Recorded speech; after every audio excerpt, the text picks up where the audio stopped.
Every trigger pull was a surprise to me. It's I didn't know. every time. It feels like you're shooting a brick. I mean, a bad guy would be coming at me, and I'd be like, I can't get the slide back. Hold on.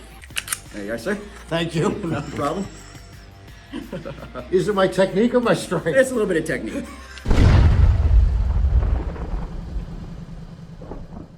All right, we're back at Midwest Shooting with Levi. Levi, you were in a previous video. Which one did we do with you before? We did the comparison between the Glock 19, the 1911, and another firearm. That's right. And I picked the 1911, and that's what I'm shooting in leagues. Yes, sir. Today, I want to look at the wide variety of handguns because I've been trying them out, eventually wanting to buy a handgun. And I've seen handguns for $400. I've seen handguns for $3,000. And you told me there's an even cheaper one that you guys carry for, what, $100? What is it? $179 is what they run. It's your bottom of the barrel, cheapest handgun there's out there. The High Point C9 is what it's called.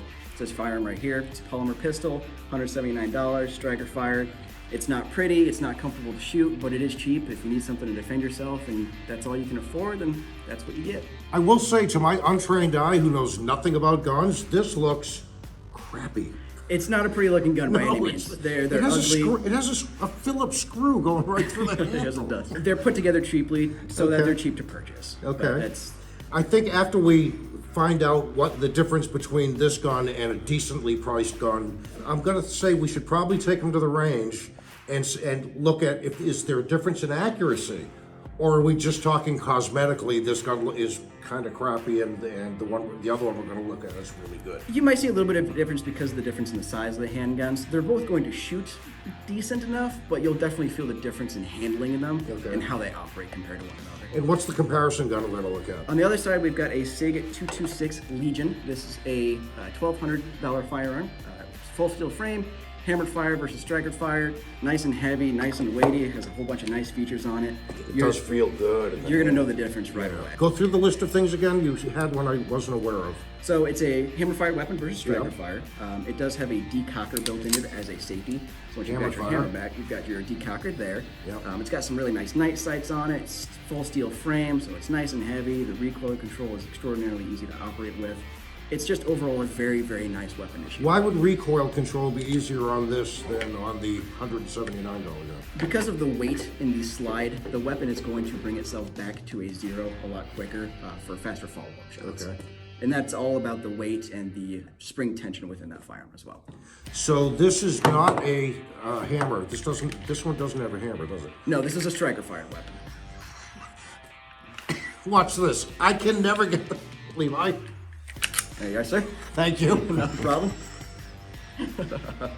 Is it my technique or my strength? It's a little bit of technique.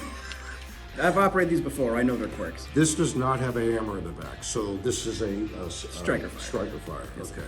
Everything's internal. And is it single action? It is, yes. Okay. A very long single action, but it is a single action. And this one's double action. Double and single, yes. Okay. Why double and single? Because you can cock it? Yes, you can either bring the hammer back and set the trigger back as is, or you can put the hammer down, pull the trigger, and that will start to bring that hammer back as well. Okay.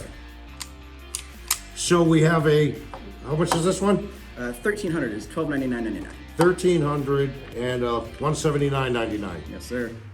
We're going to take him to the range. I want to see accuracy, and I want to see you shoot, because I've seen you shoot, and you're very accurate. I can give it a So try. I want to see the difference that you do in these two, and then I want to see the difference that I do shooting those. Yeah, two. absolutely. See if there's any difference. All right, to the range. We're at the North Range at Midwest Shooting. Levi is loading 5 rounds, 10 rounds into each, so we each shoot 5. Is that the deal? Yep, 5 each. Okay. You'll give me a little instruction on how these guns operate. Yep. Which one are we going to shoot first? I'm going to have you try the 226 first so you can get an idea for how nice this one is. Okay. And then when you go to the high point, you'll really learn how to hate it. Okay. All right. Now, Levi, watch me load this because I haven't used this gun. You got it. So, Yep, just like so. Absolutely. You're good. Hold back, let go. You're ready to fire. Remember that trigger is nice and light on there. All right.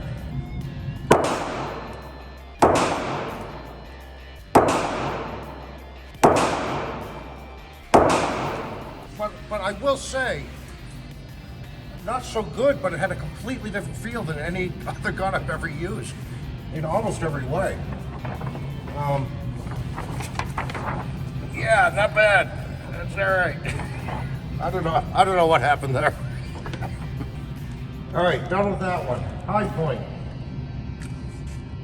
$179.99. Out the door with a box of bullets for $200. What will it take to get you into this gun today? I got it. You got it. Remember, that trigger, it's going to be different every time you pull it, so take your time with it. Okay.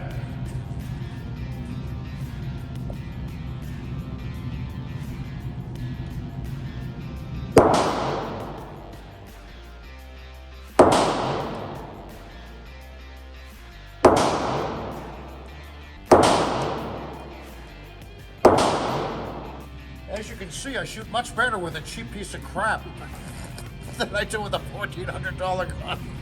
How did it feel in your hand, though?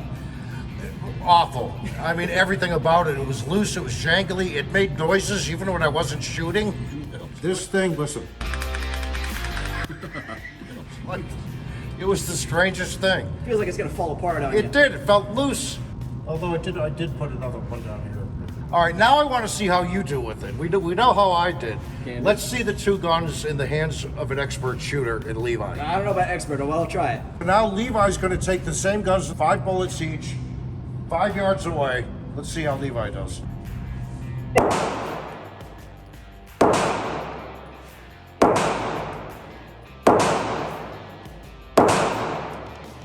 Dropped one. Every one of Great shooting, Levi. Can't guarantee I'll do as well with the high point.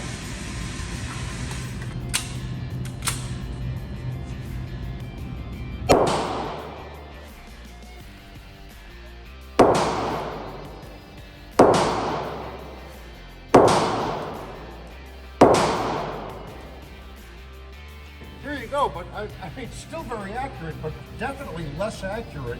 These 3 were from the second gun, right? Yes, sir. If you want accuracy, you got to pay for it, apparently. So the Sig Sauer, which is awesome, shot great, felt amazing in my hand. I mean, I think the best gun I've held as far as it fit my hand perfectly. I don't know if it has anything to do with the size of my hand, the size of the gun, I don't know, but it just felt great. This thing, listen, you can use it as a tambourine in a Mexican mariachi band.